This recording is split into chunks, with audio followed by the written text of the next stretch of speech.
Behold, a cold open. So I've run into a parenting snag. I want to be clear, it's not because I said fuck in front of my child. It's not that. It's my kid, for whatever reason, his saying frog and fork is fuck. Now, both those words are fuck. You have to no-sell that all the time, which is hard because, like, he picks up the book, The Wide Mouth Frog, and he's literally like, oh, fuck, and it's just like, you can't laugh. It's not funny that he's doing that, okay? You told me that, and I was just like, Joe, you've described an actual nightmare, because the only thing you can do, as you say, is be like, oh, yes, it is the frog. Like, you can't laugh, even though it's the funniest thing on earth, because that tells Ivan, like, this is the move, dude. Like, this works. All I can do is like, yes, that is the frog. And then you can't get like, oh, you can't be like, no, Ivan, we don't say that, because then that teaches Ivan that sometimes when you say words, Daddy gets mad for no reason. Yeah, and there'll be plenty of that, but like, let's not do it for the swears. I'm hoping he just detangles these two words, which don't have a lot of overlap, not a lot of shared context. I think it's just they sound similar initially, and he's a kid, but yeah, he needs to stop just dropping F-bombs, because like, he just says what's around him, and like, at the dinner table there's forks, dude. They're everywhere. So man, and I just got done watching him for 2 days because he like exorcist puked into his oatmeal on Monday, and I was just like, I do not want to look at my phone and see a message about how your kid was kicked out of daycare forever because he would not stop pointing at forks and swearing. He's gone. So we'll see what happens when I pick him up, but it wasn't bad enough that I got immediate intervention.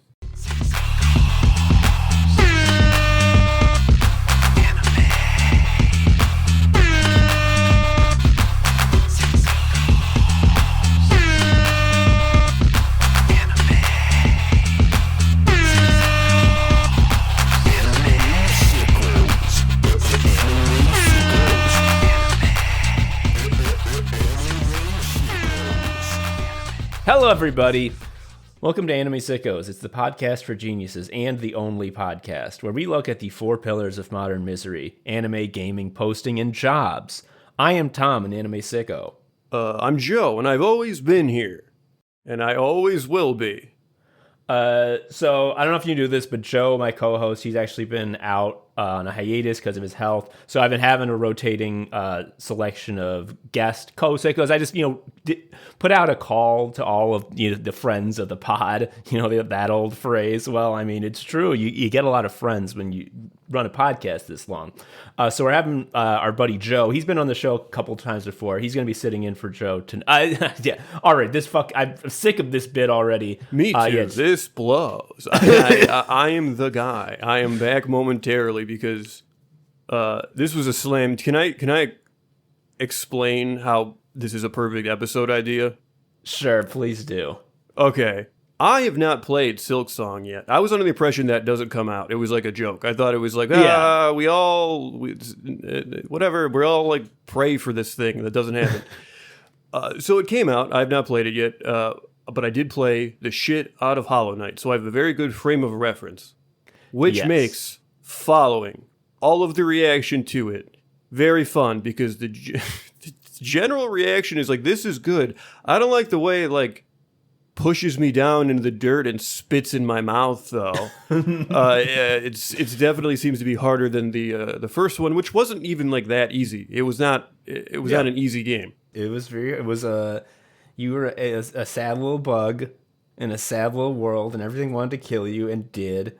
Joe, I think what the issue is, the core issue here, is that because it is like the joke game that isn't coming out for so long, when it did come out, it had a hype cycle and an amount of goodwill that no indie game ever will again.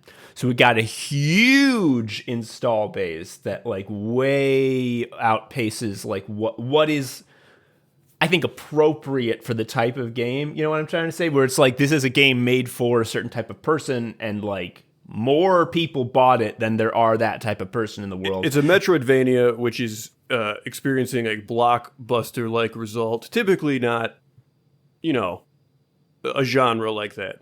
I mean, like Metroid, the Metroid in Metroidvania, the Metroid series has sold like 10 copies total. Why is it ever. called that? It's a stupid, it's, just call them Castlevanias. Yeah, honestly. But the point being, so all this discourse about the difficulty, it's so emotionally charged because we got people who like honestly should not be playing Metroidvanias because clearly it's not the kind of game they like. And they're so pissed because they want to experience the cool new indie game, be part of the culture. And they're pissed off because this game is too hard and they're not able to experience it.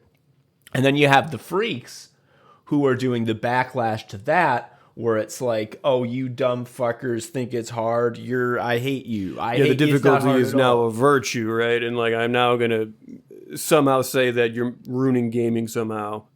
And this is why Joe is the perfect sort of arbiter. Because I played Silksong. I got 91% completion. I got there and I thought to myself, I didn't think to myself, I looked up, like, what is the remaining 9%? And it was tedious fucking shit that wasn't fun. And it was like bookkeeping. And I said to myself, 91's fine. So I've played the game. I know all Tom about Vision, it. You're looking at 91 and it just like slowly becomes a crayon 100%. Pretty much. So I have all the knowledge, and Joe has the sort of priming to understand what I'm going to say. The pixels speak to me, Tom. We're going to end the Silksong discourse by objectively proving if the game is good or not via a method that we are actually experts in, which is ranking mechanics on a tier list. Yes, and we're just going to keep it in a smaller scope. The scope is only Silksong. Yeah, I'm not going to color this with the sort of emotional appeals and judgment and editorializing that you see in the discourse. I'm going to just give you the mechanics as they are. You rank them objectively, and then that will tell us if Silksong is a good game. But first, before we do that, we got 3 patrons to thank. Our first is just DJ. We got a DJ, finally. Too long, we haven't had any DJs patronizing us. But now we do. Thank you, DJ. Did Luffy ever say, I need a DJ for the ship? I'm pretty sure I'd be absolutely blown away if there have been no sort of like cover images or like, Oda likes to draw everyone in like different outfits, just like as a one-off. I'd be blown away if there's no drawing of Brooke scratching. Why not? Put on the stupid dead mouse hat too. Yeah. I mean, he's already got a funny head. So like he's halfway there. Our next patron, this is just a buddy of mine from real life who has, and I'm not saying this as like a self-deprecating thing. I know this because I've spoken to him, who has taken pity on me and my unemployment and thus patronized Anime Sickos. It's Carl Glick. Thanks, Carl. Hey, Carl. Thank you. We are worms. Yeah. And our third patron, again, this is, the cycle continues. It's KC Green. When do we get to retire off the scam? I don't know. Not yet. But yeah, Casey's episode just came out last week, 2 weeks ago. It came out today in terms of recording, but it's just the one that's going to come after it. You get it. Anyway, enough of that bullshit. That's the Patreon shit. If you want to Patreonize us, you can go to patreon.com/animesickos. You get the episodes early, and you get Tom's Record Club, the music show that is Patreon exclusive. Does anyone like it? No one will tell me. I keep making it anyway because it's fun. Anyway, enough of that bullshit. Let's begin the actual thing that was the whole point. Joe, the first mechanic that I'm going to want you to rank is something that I like to call poisonous skin, but which is more commonly understood as contact damage. Basically, if an enemy is just standing there doing fucking nothing and you walk into them, ouchie, full damage. What do you think of poisonous skin? The name sucks because it doesn't apply a dot, so it's wrong. Well, the name is my name. Don't judge it on that. Oh, okay. I was going to say, I think this is sort of a your gaming mechanic. Like, this is basics, like one guy walking on a screen into another, hitting another guy, and taking damage. That's what we're talking about, right? Mm-hmm. If you remove this, like, what else is there, really, for platformers? Other than, I guess, jumping over holes. Here's what I would say, Joe. Hollow Knight and Silksong, as its sequel, they're all about these enemies with big ass move sets. That's the whole deal, isn't it? That like every enemy's got its crazy move set, and that you're supposed to go, wow, that such a small team invented so many creative enemies with unusual behaviors. And it is very obviously and not hidden that it is a Dark Souls inspired game, where the whole point is that like there's this big boss and it has a lot of attacks, and you're supposed to recognize which attacks are which and understand what it means to avoid that attack. And are you about to say, and I think maybe if you are, I think I agree with you already, that what's the point of all these movesets if you just walk into a guy? Yeah. Yeah. Sure. God, I'm so smart. It's so fucked up that I don't have a job. I'm like, if you, Dude, yes. Here's the thing. I'm so smart. Listen to me. I will fix all your problems. I'm gonna overstate this a little bit, but maybe let me make you money on the computer. I don't know. All joking aside, I was thinking about starting something called Jawfist Hours, which were Joe Office Hours, where I just like practice talking people. Like someone would be like, I need help figuring out blank. Let's get through this. And I would just be like a 15-minute thing where I like practice this consulting aspect of my life that I'm good at, but I've not done because I've been divorced from, purpose. But anyway. Yeah. Doesn't it suck to be divorced from purpose? It does. Joe, I just want to give you, and I know I said I wasn't going to editorialize and this was going to be objective, but here's some editorialization. When I was a little kid and I was playing on the Nintendo, the NES that my brothers had, and those were the only games I knew. There was a game that I had, I had a Nintendo tape that was called Rush Attack. I believe it was trying to be a play on Russian attack without being explicitly political. And this game fucking sucked ass. You were an army man who was sent behind enemy lines to dismantle all of Russia.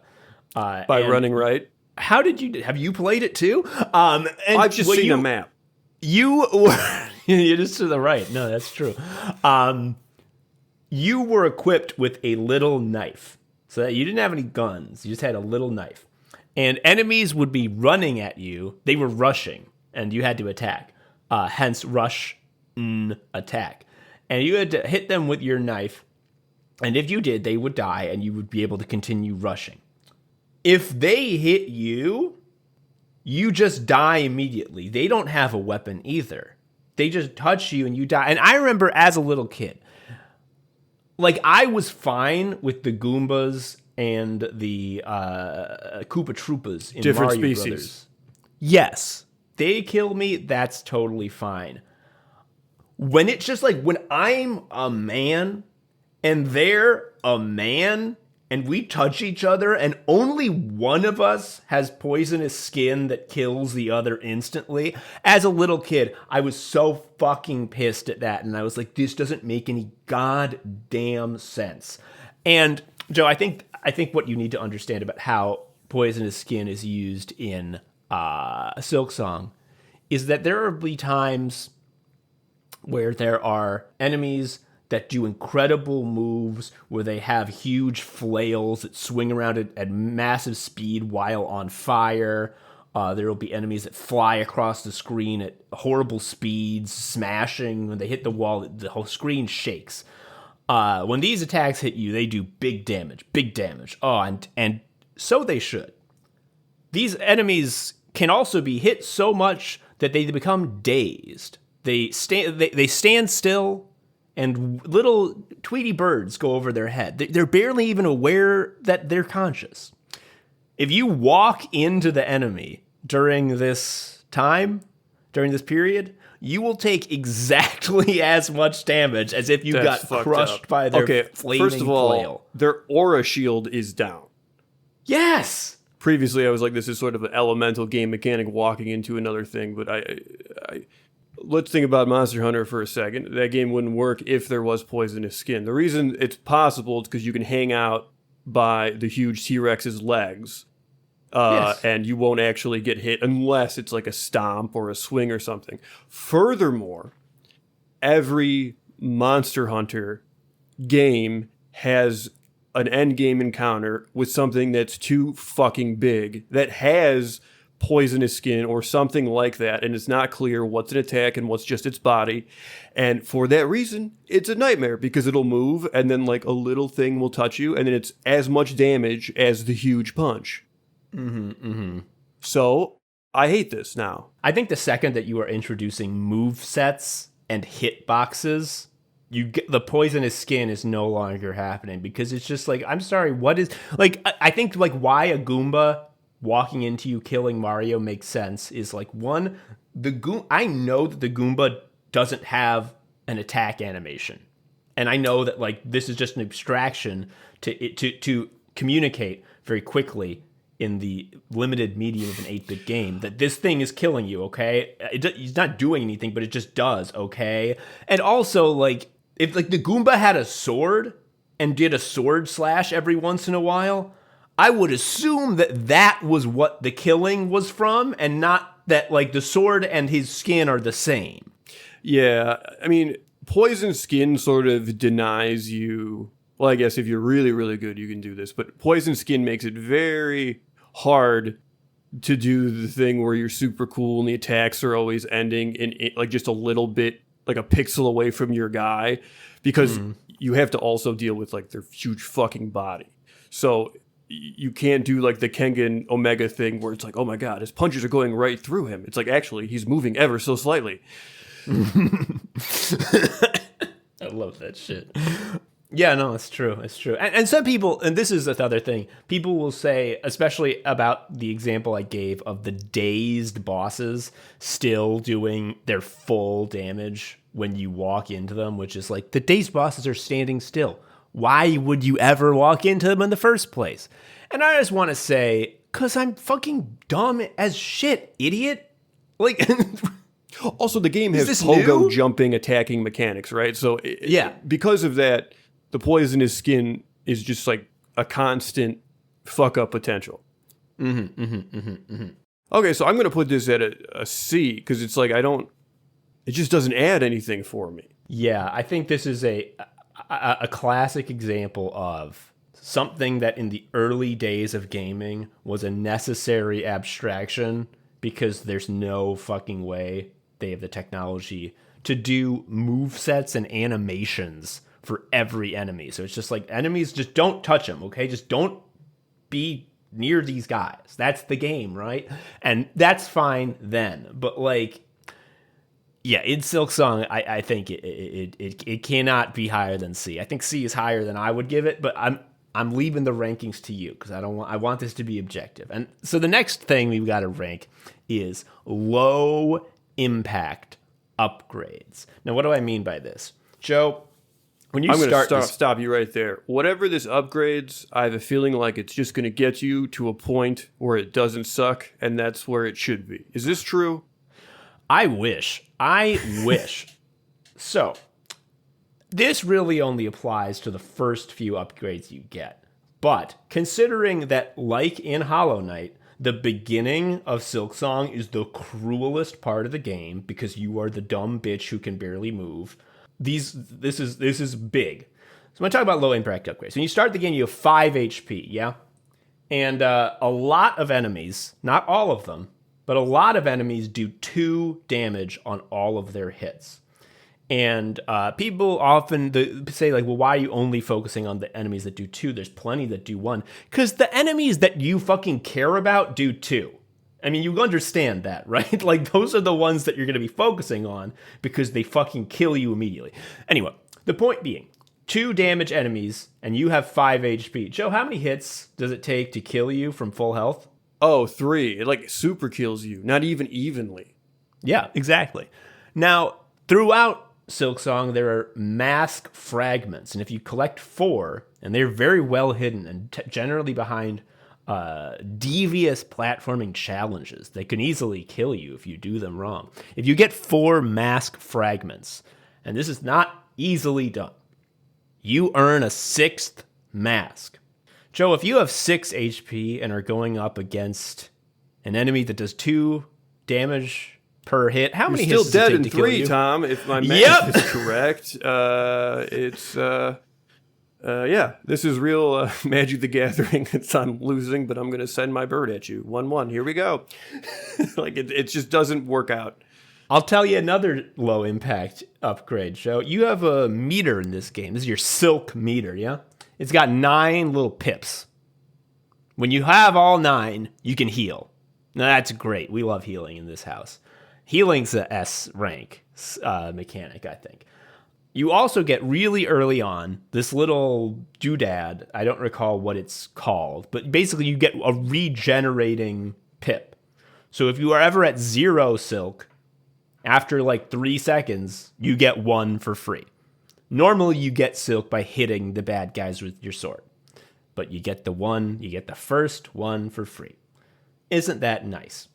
Now, similar to the masks, there are spool fragments that are hidden throughout the world.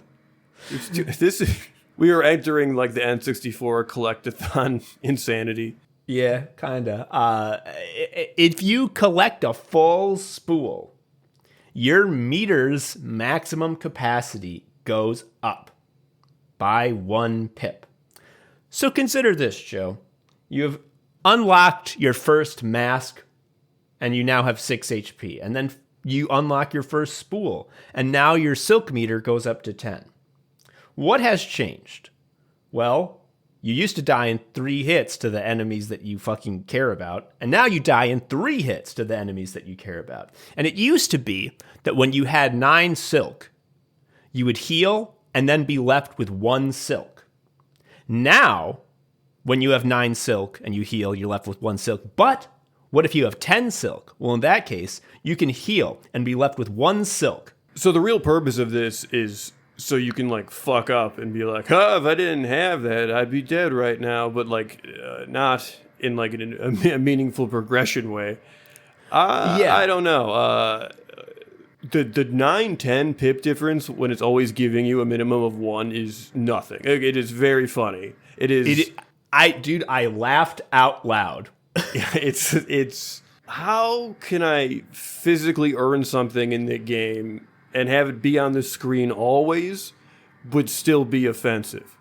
I should mention that not all the upgrades in the game are low impact upgrades. You do eventually get enough masks and enough spools that the increased amount is actually really impactful and changes the gameplay.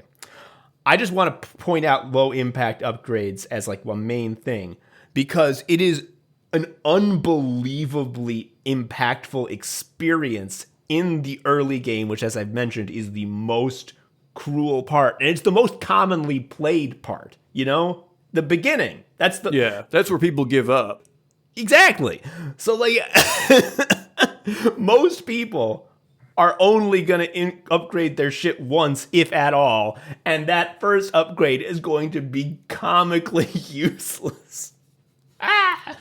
My only issue with this category is that, like, in the name itself, you put the modifier. You're like, shitty mechanic that sucks. Well, how are we ranking it, boys? Because you said low impact, which kind of gives, like, I agree, it sucks. I would counter by saying that actually, if you listen to the beginning of this episode, we say that this is objective, so... Oh, duh, really my bad. Okay. So my issue is that they're also kind of funny. That's true. That's not... I did laugh, like I said. Anytime you like labor extensively in the game, it's like, here is sound test. That's really good. Like, that's awesome. Keep in mind also that to punish gamers is a moral good. Right, which was like my basic impression on how everyone was like, this game is really hard. I was like, oh, that's really funny then that they took so long to make this and then they made it punishing. That's a really good gag. My issue is that I think this is a C again, because it doesn't, like, this is a nothing one way or the other, which is to say, if it's in a game such as Silksong, it's not great, but I'm not like upset about. I'm not actively deterred. My enjoyment is not super fucked.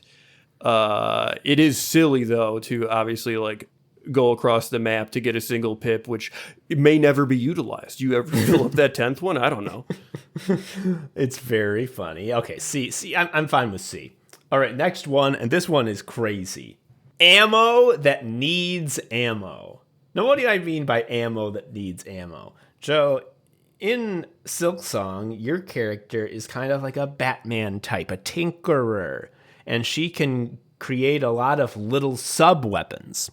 And these sub-weapons are treated a lot like the Neo 2 consumables, which we famously put in S tier because it's one of the best things that's ever been in a video game. By which I mean, when you sit at a checkpoint, you automatically just have a complement of stuff to get all your kunai or whatever. So yeah, and there are kunai. So like you have your kunai and you have like 15 of them.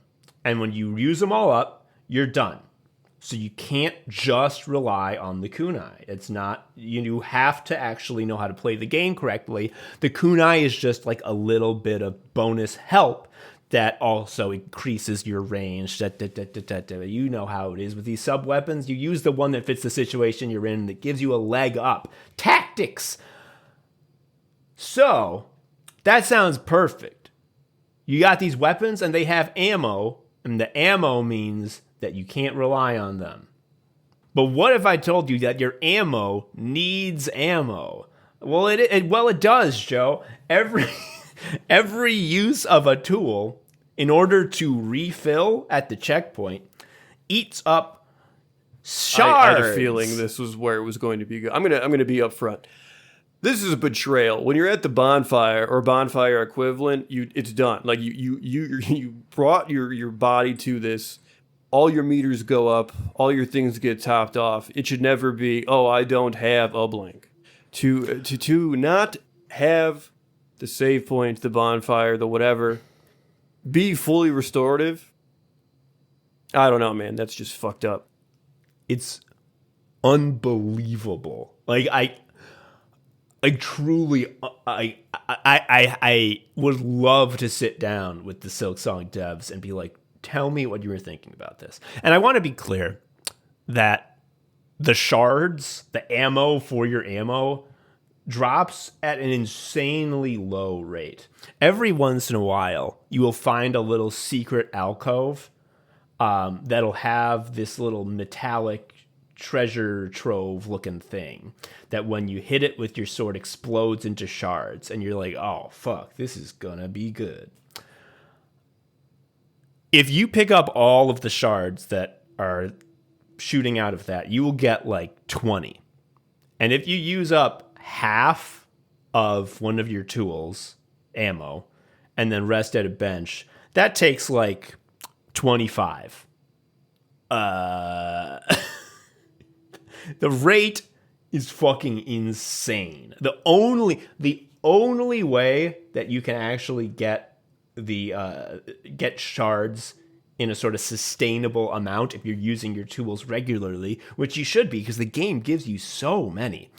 The only way is if you do money farming. There's a hallway that is a great money farm, and you farm a lot of money. These enemies also that give you the money also drop shards, but like 3. And then what you got to do is you got to go and spend your money buying shards. And does this sound like it fucking sucks and is boring? Yes, because it is. Yeah, it's another additional condition that has to be in place to do a gameplay loop, in my opinion. And I consider a loop to be like whatever the fucking bonfire. You get all you heal up, and you are about to make a push on the map or fight a boss. Like regardless, that should just be how you should get topped off. I don't I keep saying that. I should keep getting topped off. They should give you head at the bonfire. Yeah, there we go. There should be a buggy that's going down on Hornet. And the sounds it makes. Oh, no. But yeah, I just... it's funny because like resource management is just like inherently fun, like to people, and it generally is. And it's funny because there's just a line in every case where it's like, now I don't want to do it anymore. Now it's not fun. Based on how you're explaining this to me, or it's just this condition that will make a rest point not as useful. Like, that is fundamentally what we're talking about. It's like, Yes. do you have this thing? No? Well, then it's not as good to rest. That sucks. That does not feel like a mechanic that is putting me in the driver's seat so much as like, oh, this is just like an ascension burden. Yes. And I will also say another impact that this mechanic has is if there is a particularly difficult section that you are trying to attempt over and over, you will run out of shards. Yeah. If you're using your tools, which you should be. Yes. You will run out of shards, and thus you have like your character literally became weaker. Like Yes. the whole point of trying over and over is I, the player, am becoming stronger. But then your guy starts sucking ass in the game, and it's just like, well then, huh? This is the Mega Man problem, where it's like I used the boss's weakness on him and I fucking died anyway, and now I don't have the weakness anymore, and it's going to be harder, but here we go. Yeah. And some might say, well, isn't this a sign that you should stop slamming your head against a challenge that's beyond you and go explore other parts of this huge, wonderful world? And in doing that, you'll get the shards that you need to be topped off and get your dick sucked and your pussy ate before you go and fight the boss again. Well, as I said, you get so fucking few shards in this game that the only way to get them in serious amounts is to do a boring farm run. So fuck the ammo that needs ammo, in my opinion. But it's not about my opinion. It's you, Joe. What do you think? I was trying to think if there's a Monster Hunter equivalent of it, and the reason I'm using Monster Hunter is because I think that's a game that is like perfectly located. What is tedious and what is fun? And obviously they're wrong. Sometimes like go hunt 100 eggs before you play the game. That's tedious. But in general, like the fucking gun lance, you reload it. You don't have to worry about where the bullets come from. They just show up. Yes. I am offended by this. I am. I do not like it. The one thing I need a clarifying point on is the material that you use to craft these like ninja tools.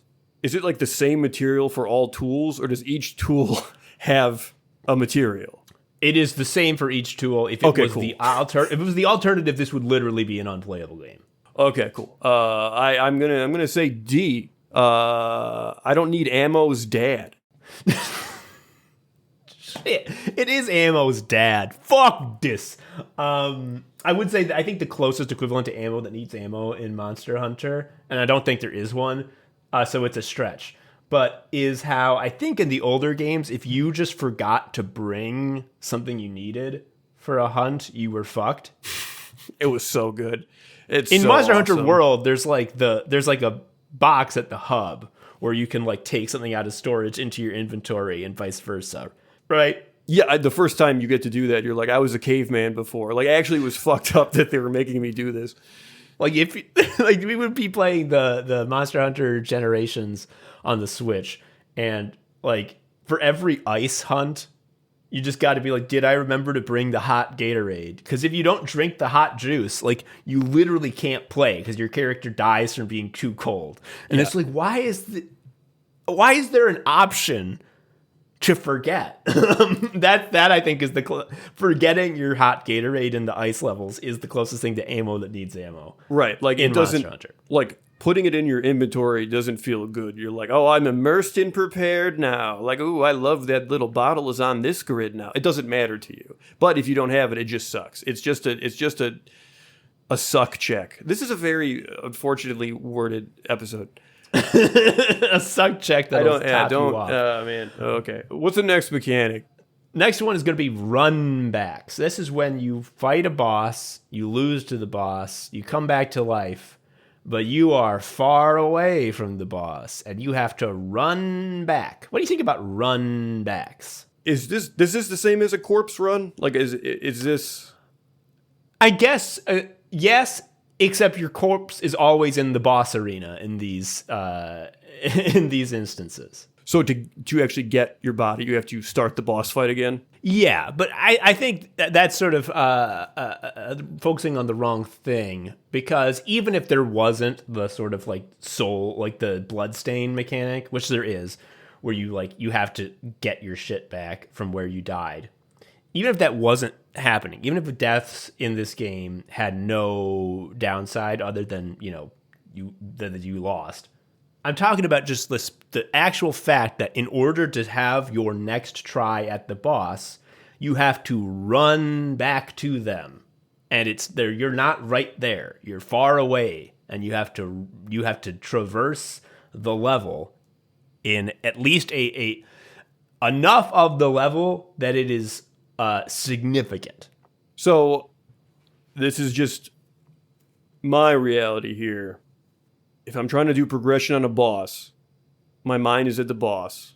So there's a very good likelihood that I'm going to make stupid mistakes on the way to the boss, and this will cause me to be even more pissed. Or if I have to start a fight at like not full health, and I'm like, well, this is just a wasted run, blah blah blah. That all sucks. I do not like that. I guess my question is like, getting to your body, what gets you your money? Yes, it gets you your money, and also this part fucking sucks. Is that any spool upgrades you have gotten, which, as I've mentioned, the first one is extremely low impact, so who cares? But eventually it becomes high impact. Any spool upgrades you've unlocked are taken away until you get back to your body. But I'm not talking about the body. I'm just talking about getting back to the boss. So let me ask you this, Tom: on your run back after dying, when you're alone with your thoughts, have you ever thought anything that helped the boss fight? No. That was no, yeah, no, it doesn't fucking matter, right? Right. I there's no reflection occurring. You're just like, duh.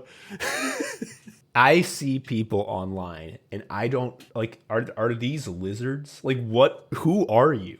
Who are like the run back gives you a meditative period to reflect on what what are No, it's not. It's like the shame after you about? jack off. It's not reflective. Yes. I'm so glad we are of a mind on this. There's no reflecting happening. It is purely like, I just want to try again, but first bullshit. And this is, I think, what I see this sentiment a lot, and this truly black pills me more than almost anything, is that the people who think that this is a compelling pro run back argument, which is actually the run backs aren't even that hard. They're really overblown. And I timed it. It only takes 30 seconds. What are you fucking talking? 30 only. You know how many thoughts 30 I think in 30 seconds? They're so bad. They're really stupid. Like, you're punishing me by making me sit with that.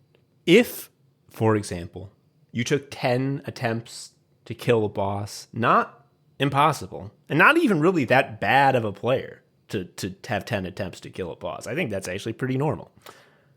And you had to do a 30-second run back every time. That is 5 minutes of your life that this game has just thrown in the trash. Why?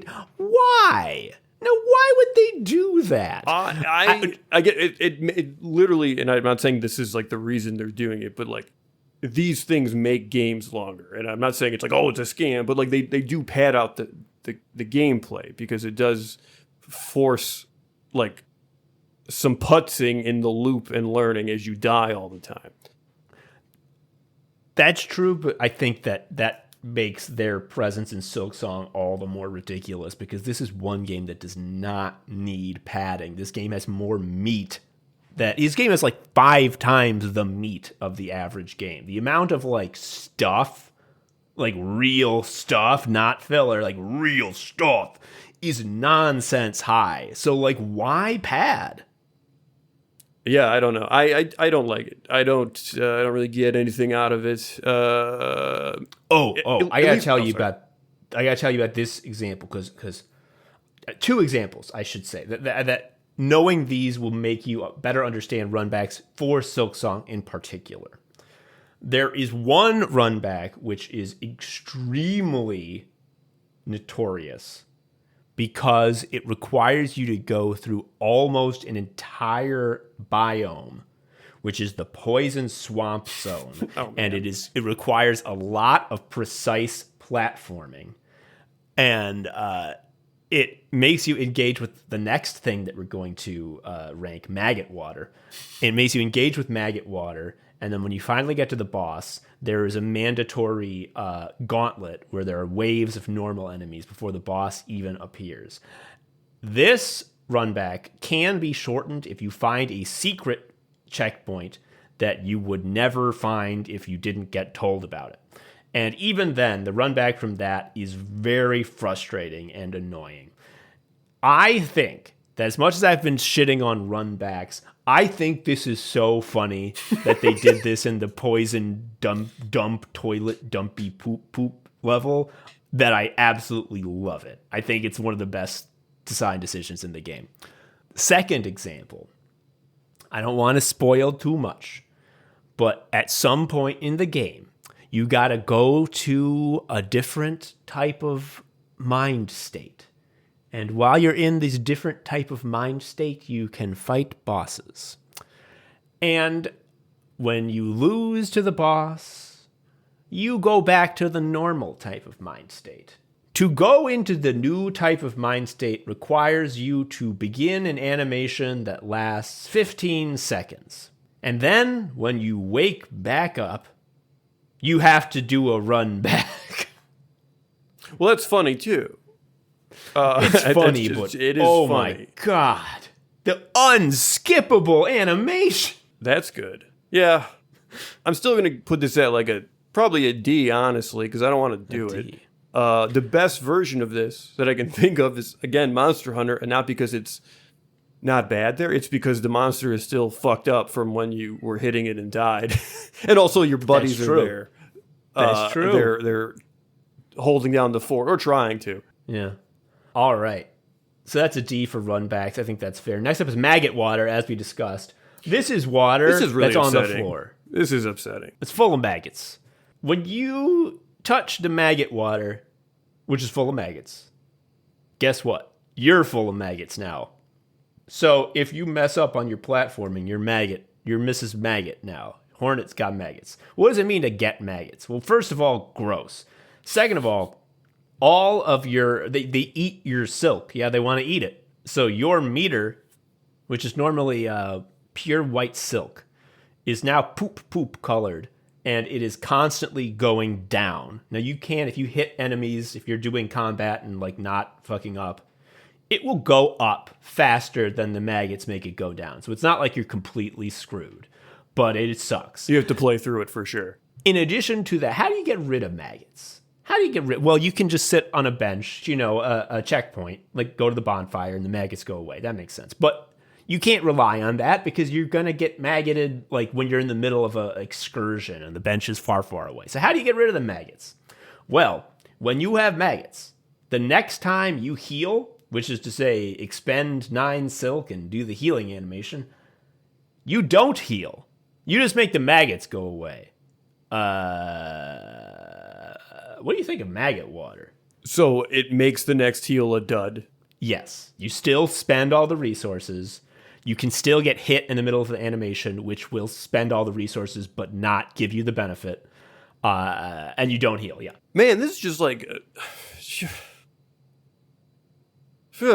this is a living corpse run is what happens. I don't know what else to call it. Yeah. In practice, I know how this will work because you have a heal on demand move, right? You can just do that, right?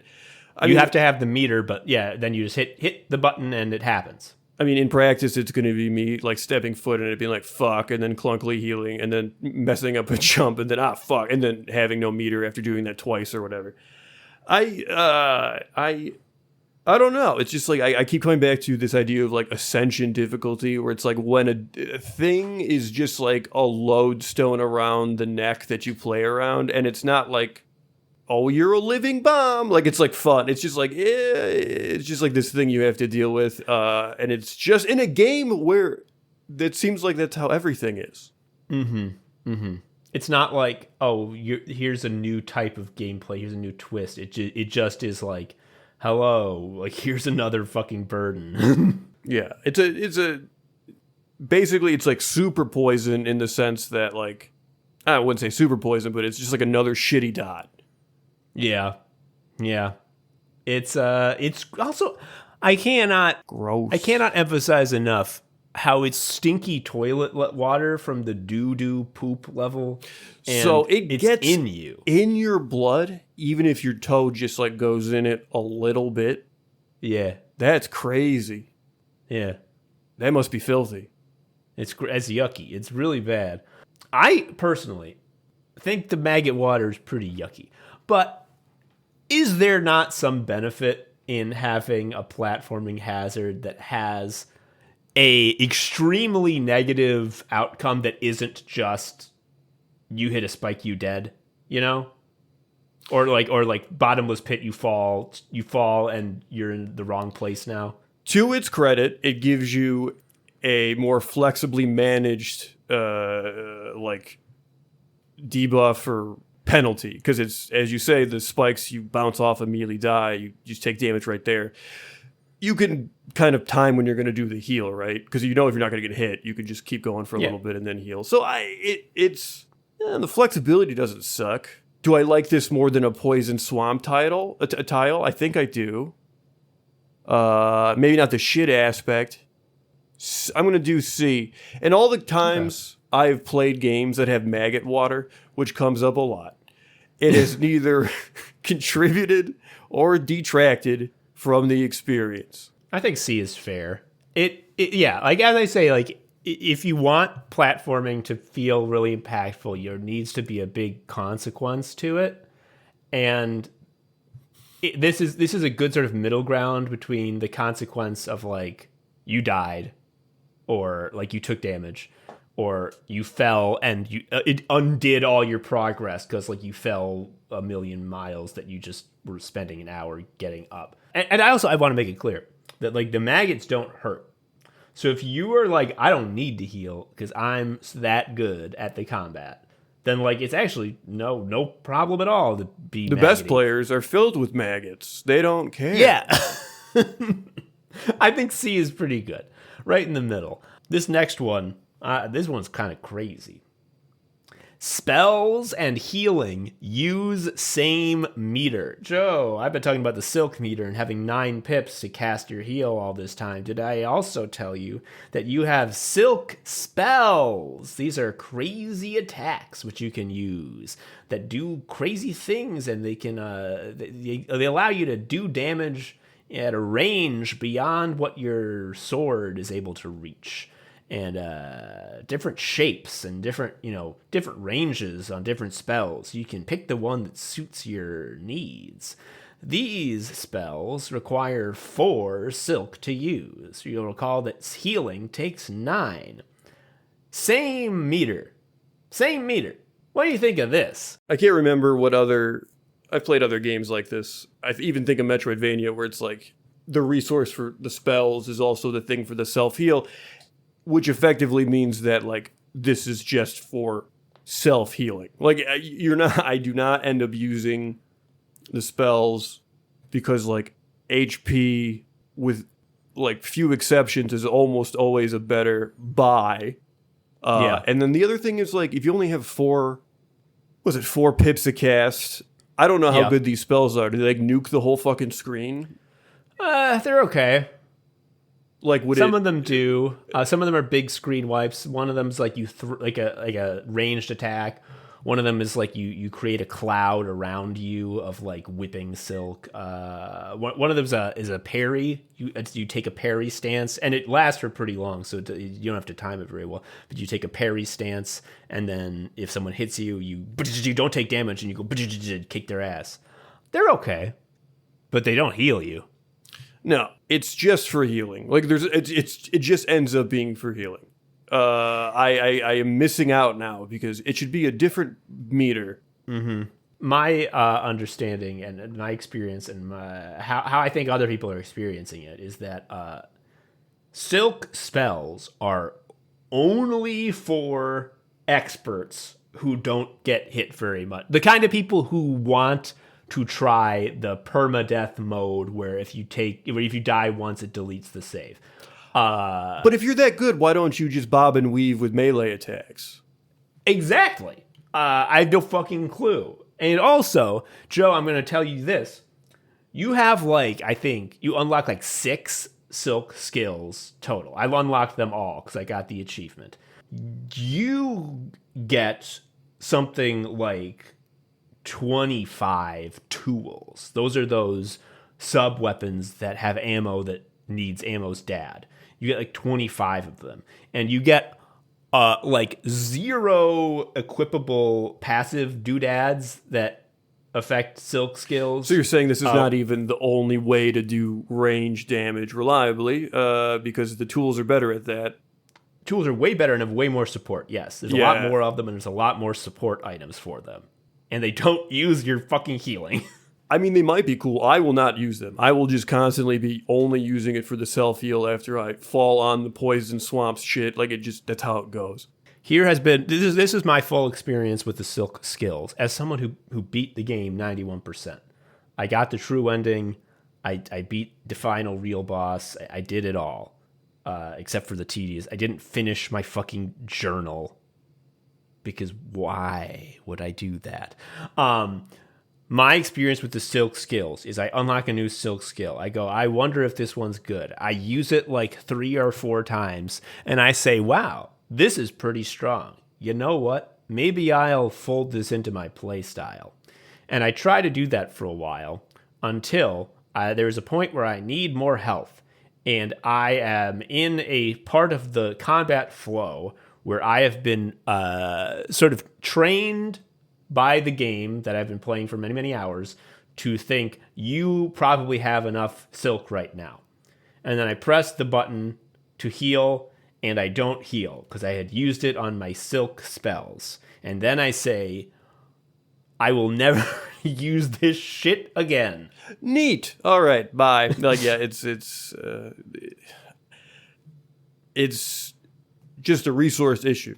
You made it very clear that the silk meter is you're not swimming in it. Yeah. So it just stands to reason you would then use it for healing and not range damage. Especially if you have knives and shit you can throw. Yeah. Yeah. Okay, I don't like it. Well, I'm going to go ahead and say it's C because it doesn't impact it either way because I will just straight up never just engage with the spells because I'm healing. That's true. So it's effectively not there. I think I thought I was surprised that you gave it that high a rating, but I think that you have convinced me because as stupid as it is, in practice it just disappears because you don't really miss the silk spells given that you have the extended range from all your tools. And if you're not using them, then you get to heal, which is what you want to do anyway. I get what they were going for because I understand from Monster Hunter, to go back to that there is a sort of joy in engaging with a weirdly designed meter that does a lot of different things. Every Monster Hunter weapon has a crazy meter, and that's great. But you cannot tell me that this is going to eat up my heals and expect me to be good. No. Yeah. All right. Next one. This is something that happens with a few of the crests. You can change your moveset in Silksong using these things called crests, and they have different abilities. And some of them have this ability, which is insanely short buff periods. What do you think about insanely short buff periods? I'm talking about you expend some resources and you enter a super mode where you are more stronger and have better abilities, and it lasts for a very short time. And what do you think about that? It seems like a great way for me to piss myself off. Just to go Super Saiyan and then miss getting the Mario star and then avoiding all the guys carefully. You know what I mean? Yep.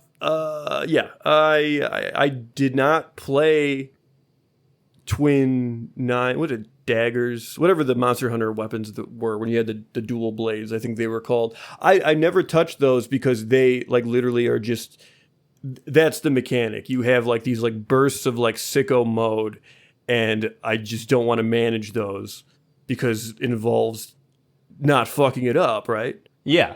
I'm remembering these. I don't know what they call them, but yeah, you have two teeny little daggers, and the whole game is I want you as often as possible enter Archdemon mode, where your DPS goes nutty.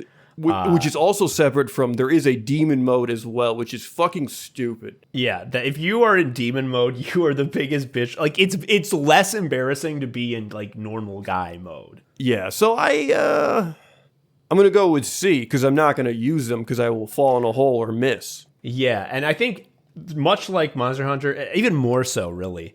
I was going to say that like the thing that is the most devastating of all is when you activate this mode and then the enemy does something that makes hitting them impossible, be it like they burrow underground, or like they jump way in the air, or like they do a crazy roll move and suddenly they're over here. Or they leave. And then That's the Monster Hunter move. It's like, bye. It's so fucking funny. So one of the main things that your character can do in Silksong is sprint. You used to have a dash in Hollow Knight where you would just go whoosh and then that was it. Your dash now is the beginning of a sprint. So you dash like, Hollow Knight used to. But then if you hold the button down, you just run at a crazy high speed. As a result, in order to balance the game around that and use that sprint in interesting ways, the enemies are designed such that they are moving away from you and changing position very, very fast. So you are constantly having to dash and sprint up to them. This means that there are many times where you are not near the enemies and you got to get to them. And it's possible that in the course of getting to them, they change where they are. These buff periods simply never pay off. It is insane. It seems like the most useful context would be a boss situation. I guess that's sort of my other issue with Metroidvanias. When they have these like upgrades like this, it's because it's like, is this something I'm going to be doing all the time, or is this something I'm saving for a boss? There's literally no in between. I don't know. I mean, because like the bosses, so many bosses like burrow underground or like do a dash that you have to have like you have to avoid. Like when this happens, just run away and then dash back in. And like it may be that you get a couple of hits, you dash out of the way and dash back in, and you get a couple hits in, but like, well, that dashing in and out was half the duration of the buff, and like, well, now I feel stupid. And I bet there's people out there who are saying, well, Tom, even that is very lucrative. If you actually look at the stats, like if you use the Reaper buff and you only hit during half the duration, like that's still a lot of free silk. And it's like, I don't care about the numbers. I care about feeling. Are you an AI? It's all about game feel. I'm a human. I'm an animal. I have feelings. I'm not a logic machine. Speaking of not a logic machine, I have feelings. I gotta ask you about this one. This next one. No boss goodies. What would happen, Joe, if you are trying to enter a new area of the game and there's a big boss that is preventing you from going into the next area, and it was a hard boss and it took you a bunch of tries and you finally won and it felt like, oh my God, I did it. And what would happen if after you beat that boss, the only change is, well, now you can enter those rooms? B. I think that's fine. That's infrastructure. Okay. Wouldn't you prefer they shoot out some money? Oh, for sure. Or like a little upgrade? Yeah, but like when you used to have to go a long way around, it pays for itself really quickly. I'm not talking about shortcuts. I'm talking about like there's one door to the next area and you can't get through it because a guy is in front of it going, blah, I'll kill you. And then when they're dead, your reward is now you can walk through that door he was standing in front of. I mean, isn't that that's your video game mechanic, I guess, then? I guess it's like a guy, like literally that's what Bowser is. Like he's standing in front of you. I guess that's true. But you get told that you did a good job by Toad. He thanks you. That's like kind of a goodie. I don't know. Actually, Joe, to go back to Ammo's dad, the shards that you need, when you kill the bosses, they don't even drop shards. Now that I think is ridiculous. I can understand that you don't want to drop money from the bosses because like that's part of the Ludo narrative, Joe. The environmental storytelling is that like money is only dropped by like civilized enemies with like mind, you know? So like a big monster bug wouldn't know what money is. But like every non-boss enemy drops shards, usually like 2 or 3. Why do bosses not drop like 50? They don't.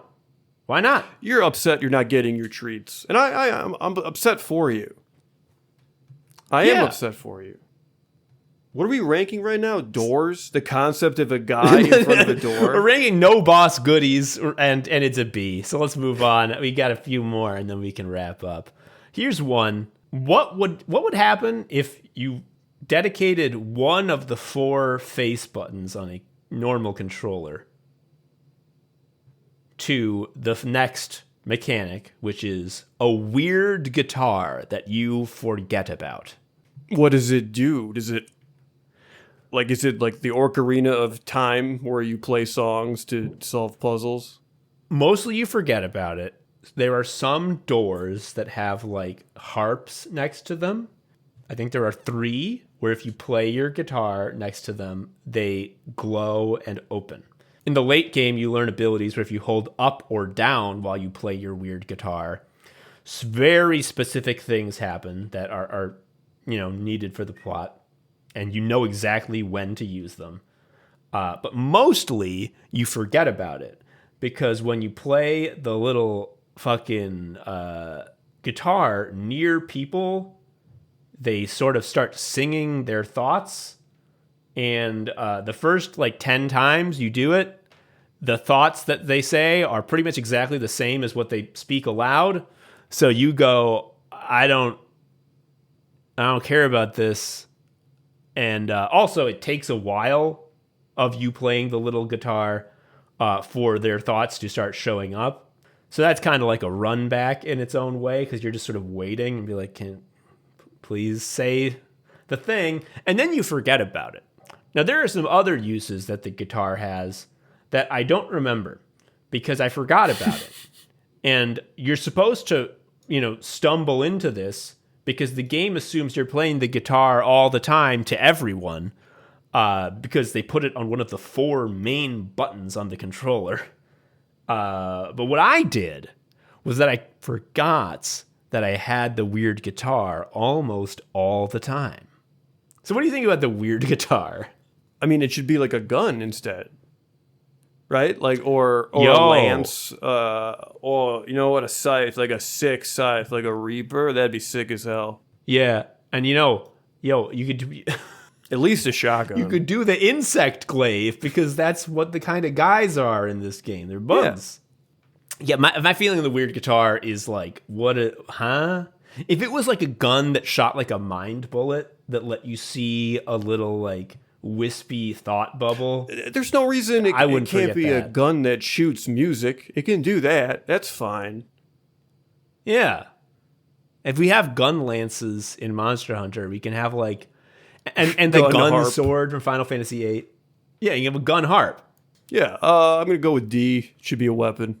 Yeah, I think we should call the harp factory near your house and tell them about gun harps. See what they think about that. I want to go there and be like, hey, I am putting together a wizard staff and I need a really cool piece of wood. Can you help me?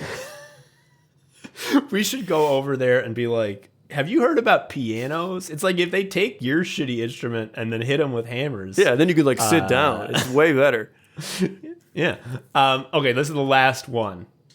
And this one is one of the more iconic things about Hollow Knight Silksong that people notice right away, which is that the down air is diagonal attack. What do you think about diagonal attack? think it's like a really long rope you give me to kill myself with. That's what I think. Do you bounce off guys? Like if you make contact, are you safe on hit? Yes, if you make contact, then you have activated the mechanic that we have already ranked, I believe, pretty highly. I don't have the rankings in front of me right now, but I'll edit it in later. B tier, which is when you jump on an enemy just right and you get a big bounce instead of a little bounce. So yes, when you hit someone with a diagonal attack, you get a big bounce. Oh, here's the question I should have asked from the jump. Can you bail out of the move at any point? No. D, like that. So, no. Yeah. I will also say this, Joe. I mentioned before when we were talking about poisonous skin, people who say, how could you possibly touch a downed enemy? A downed boss, a stunned boss. They're not moving. Don't touch it. Why is this a concern? Well, here's why, Joe. What if it was a flying boss? And what if you were in midair and you hit the boss and it was stunned and fell to the ground? What if then, well, you would still be, when I get to the end, you're right, but you're I'm not at blameless. the end yet. What if then, boss is on the ground, stunned, ready to get killed and have his ass kicked. You're in the air to the left and above him. Perfect time to use your diagonal attack.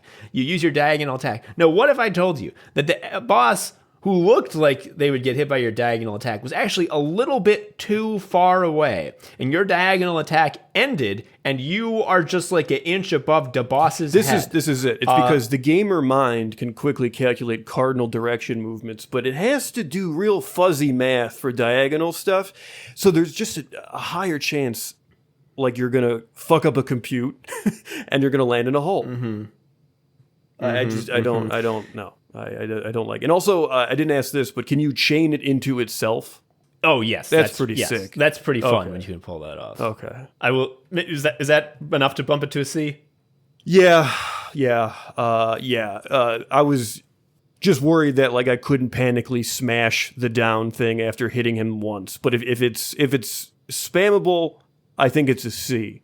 When it works at its absolute best is when you can spam it against an enemy that is traveling like right to left, you know? You follow them. That's when it really feels like you are kicking ass. However, you can never get over the fact that it is diagonal. And the people who do the backlash, the anti-difficulty backlash, the backlash to the backlash are like, if you just stop trying to fight against it and work with it, you actually get a lot better at it. And I will say that is true. By the end of the game, I was mostly using the moveset that has the diagonal down attack. And I was rarely missing with it because I was getting better at it. But, man, it just... I mean, consider also that in Super Smash Brothers, there are characters whose down air is a down diagonal swoosh attack. And for every single one of them, that down air is like, never use this. Every frame data is just like red for it. Just like, don't look. We don't even put the number down. Just never use the down air that makes you whoosh down. The ground pound goes straight down for a reason. It does. It makes sense. You know exactly where it's going to go. Man, I don't know. The Falcon kick in the air is just, you're really asking to die. You just are. Yeah. C. C. Joe, that's all. We've gone through all of the major mechanics in Hollow Knight Silksong. Let's review how we have ranked them. And I think once we've done that, we will know once and for all if this is a good game or if this game is mid and overhyped. So, to review. Contact damage, aka poisonous skin. C. Low impact upgrades. C. Diagonal attack. C. Maggot water. C. Spells and healing use same meter. C. Insanely short buff periods. C. Runbacks. D. Weird guitar that you forget about. D. Ammo that has ammo. D. And no boss goodies bucking the trend with a B. So based on what you just said there, as someone who has limited time to game, I know I'm looking at, based on these mechanics, this is like an S tier game for sure. Oh my god, dude, it's so much fun. It's one of the best games I've played in years. It's so good and I love it. And it absolutely dog walks all other Metroidvanias. I loved it. I do want to say, I think there is something special. These mechanics you're describing are bad and annoying. When the game makes you like, how do I put this? I don't want to say like makes you put up with them, but like you're like, this is bullshit. But like the rest of it is so delightful. I'm going to deal with it. That is, they kind of have you over the barrel. This is why my big takeaway about the difficulty thing, I'm being serious now, the bit's over. My takeaway about the difficulty thing is that it's actually not that much more difficult than, most hard games or even Hollow Knight. It's just that it is really cruel. It's just mean and hostile to you, the player. And as we've said, that's moral. You should be hostile to gamers. They are an evil people. And it's also very funny when it happens. It looks great. I just... yeah. That bug lady, I don't know anything about the game. The story is that she's on vacation. Yeah, she's like, she got took to a new bug zone, and she's like, I'm going to fix this place up. It sucks. Yeah. Yeah. Kicks ass. Anyway, is that it? Are we done? Yeah. All right. Well, that's all the time we have for Anime Sickos. I'll post on Blue Sky the full tier list with all the game mechanics, so you can see that if you care to look at them all with these added. Anyway, that's all. I've been Tom, an Anime Sicko. I've been Joe, an Anime Sicko. I hope you play good video games that don't make you go insane. Bye-bye. See ya. Thank you for listening to Anime Sickos. I've been Tom, a sicko. You can follow me on Blue Sky at Tom Harrison. Joe was also a sicko. You can follow him on Blue Sky at Sharia Uncle. You can follow Anime Sickos on Blue Sky at Anime Sickos, or email us at animesickos@gmail.com. You can give us money at patreon.com/Anime Sickos if you want. Please leave us a review or something. I don't know. Tell a friend. Anyway, until next time, bye.